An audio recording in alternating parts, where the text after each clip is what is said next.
Let's start outside your house, because that's where things get unhinged.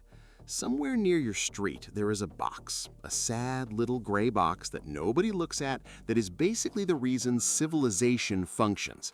Inside that box is a cable, and that cable connects to a bigger cable, and that cable connects to an even bigger cable until eventually you trace it all the way back to a building so important it has more security than the White House and less Instagram followers than your cat.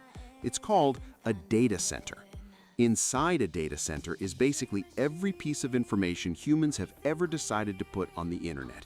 YouTube videos, Reddit arguments, that photo of your ex you thought you deleted. All of it, sitting on hard drives in a building somewhere. So when you type in youtube.com, what you're actually doing is sending a little message that says, "Hey, I'd like some of that, please," all the way to that building and back to your eyeballs in about 50 milliseconds. But how? Okay, so here's where it gets actually insane.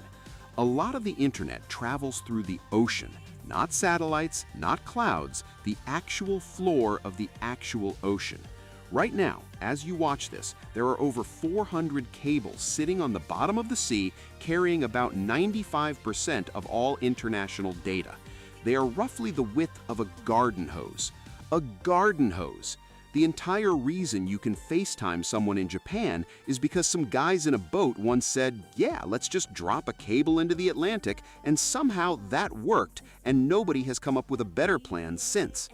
These cables are made of fiber optic strands, which is just a fancy way of saying they shoot light down a glass thread thinner than a human hair.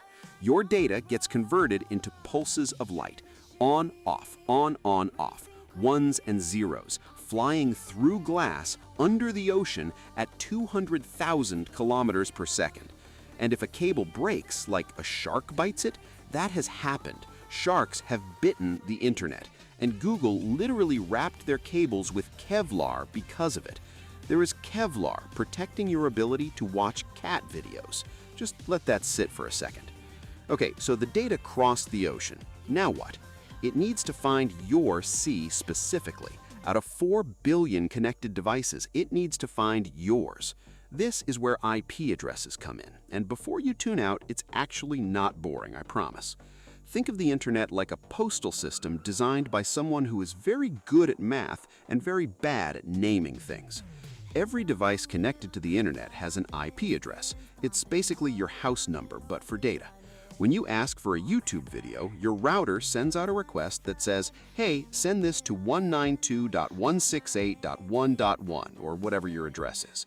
That request hops between routers like a relay race, where every runner immediately knows exactly which direction to pass the baton without being told.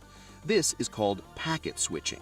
Your data gets chopped up into little packets, each one finding its own route to your device, sometimes completely different paths, and then reassembled in order when they arrive. It's like if you tore a letter into 50 pieces, mailed each piece separately from different post offices, and they all somehow arrived at the right door in the right order at the same time. That's the internet.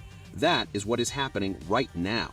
For every video, every message, every Reddit post you're pretending you haven't read 3 times. So the data crossed an ocean, found your house out of 4 billion, arrived at your router, and then Wi-Fi, which is honestly the least impressive part of this entire story, and yet it's the only part anyone talks about when the internet stops working. Your router just takes that data and blasts it out as radio waves. Your device catches those waves, done. That's it. That's the Wi-Fi is down problem everyone loses their minds over.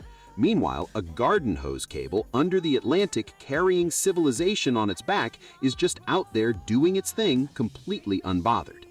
So, next time your internet is slow and you're blaming your router, just remember, your data swam the ocean, survived sharks, found your house out of 4 billion, got chopped up into pieces and reassembled perfectly, all in 50 milliseconds.